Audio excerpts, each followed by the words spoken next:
I'm going to try and deal with the fact it feels like the inside of my throat is being run down with a cheese grater every time I speak right now, because I want to talk about the recently announced price drop for the Xbox One. Starting on June 9th, there'll be an SKU available for $399, and it's not going to have the Kinect. It took 6 months, but it actually happened, and while I'm not surprised that there is a Kinectless SKU, well, that doesn't really make sense. I'm not surprised because that's what they would have to do to bring the price down $100, but I am a little surprised they actually followed through with it because of how much talk there was about how the Kinect is so vital to the Xbox One experience and how much is tied into the user interface. So I'm a little surprised they went with that, and rather than keeping the Kinect and going down to $450 and taking a bit of a loss, but I suppose the numbers just aren't looking good. I haven't seen the April NPD yet, so I don't know. I'm sure they know. I don't. There's a few questions that come to mind right off the bat here, and the first is this finally the end of that original vision for the Xbox One we saw a year ago? Sure, they turned the DRM around, but a lot of people were vocal against Kinect, and now the last kind of piece of that is gone. And I'm sure a lot of that is the fact Phil Spencer is now in charge of Xbox. There's a new CEO of Microsoft. So just a lot of change at the top means policies and how they view their products is going to change.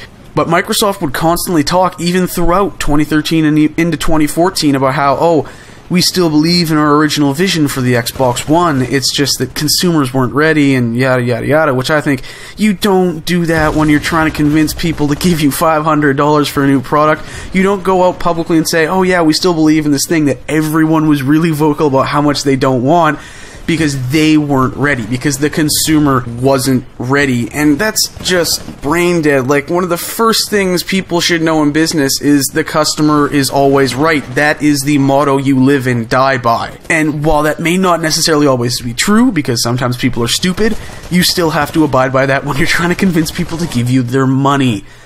So that's really the reason why Sony's been so successful in comparison to Microsoft, is because people are kind of looking to Sony and be like, hey, I want to give those guys my money. They're not screwing around with me. They're not jerking me around. They're not basically insulting me. And that's just the view I have of it. So anyways, it looks like the 180-degree turn may finally be complete here, and that's a good thing in my opinion. Amidst what can be conceived as a mixed bag of press, because I mean the price going down, good, but the reasons for it not so good, and some of the impacts it's having not so good, such as how many people are actually going to buy Kinect as an accessory. I figure it's probably going to be priced probably between $75 and $100. I figure is where it's going to be. That seems to be the general consensus. So how many people are actually going to want to go out and buy this thing for that much money, especially considering it's not going to be essential anymore because it's not going to be packed in. You can't really create something that you need for a system if it's not packed in every box anymore. And what kind of effect is that going to have on developers like Harmonix, who are making Kinect-only games? How many developers are going to go out of their way to have useful and meaningful uses for Kinect in their games if they know not everyone's going to have it? There's about I think 4.5 million Xbox Ones sold or something like that right now. So that's 4.5 million Xbox Ones that have Kinects. A few years from now, how big of percentage of the user base will have a Kinect? And that's gonna have a big impact on how developers work with the Kinect. And another thing is, as pretty much everyone I know who owns an Xbox One has told me, the user interface is an absolute disaster to use with the controller. Like, without Kinect, it is absolutely god-awful. So how long is it going to take them to overhaul the interface and make it work with the controller again? Are they just going to revert to, like, the Xbox 360 dashboard with a few of the Xbox One features thrown in? Because if you release a console and the UI is basically impossible to navigate and you don't have Kinect, that's problematic, might be putting it a little mildly, actually. I'm sure Microsoft will have something out by June 9th, seeing as there's a month to go, and this has probably been in the plans for a little while. But it's still another kind of hurdle they have to overcome on this this last leg of the 180-degree turn. And another big thing is more on this side of the negative side of what I already said was a mixed bag of PR. And that's how many early adopters kind of feel used, feel kicked in the balls by the fact that 6 months after they drop $500 down on this console and we're told you have to have Kinect, there's a $100 price drop and Kinect is no longer bundled in. I mean, I've talked to a couple people who say they're a little pissed off about it. I'm sure there are more people who are pissed off. I'm sure there's probably a larger group that just doesn't care. Because that's the thing with all the stuff that's going on the internet. We are just like, we're the vocal minority. We are the incredibly vocal minority. The large majority of people who buy these consoles just don't care. And that's kind of why this stuff seems silly sometimes, but I enjoy talking about it, and I'm sure some of you enjoy listening to me talk about it for some reason. I don't know. Why do you find me interesting?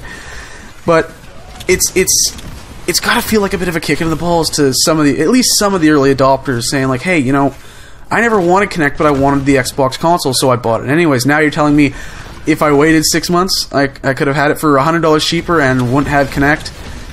Like, that's, I mean, that kind of sucks. I know for me, I wouldn't be, like, fuming about it, but I'd be kind of going like, oh, that's kind of shitty. I could have waited 6 months? You serious? Huh. But at the end of the day, this had to be done. It was inevitable. Microsoft, while the Xbox One had really good numbers at the start, it was trailing off and it was falling behind the PS4. And the fact that even with Titanfall, it couldn't outsell the PS4 in its home market in North America, which is the big market for Xbox. It's the UK and the US that are the big markets for Xbox, and the rest of the world is pretty much PlayStation land and always has been. The fact that it has lost the lead there and couldn't regain it even with Titanfall was a huge red flag for Microsoft, and this has all got to be reacting to that because they got to turn things around. And to be honest, that's fantastic. Competition is good. The gamer wins in the end, because if Microsoft starts doing stuff to try and undercut Sony, Sony's going to have to react and try and get back under so they can maintain their lead, and you know, prices will go down. We'll get tons of games, and like I said, the consumer wins in the end. We win.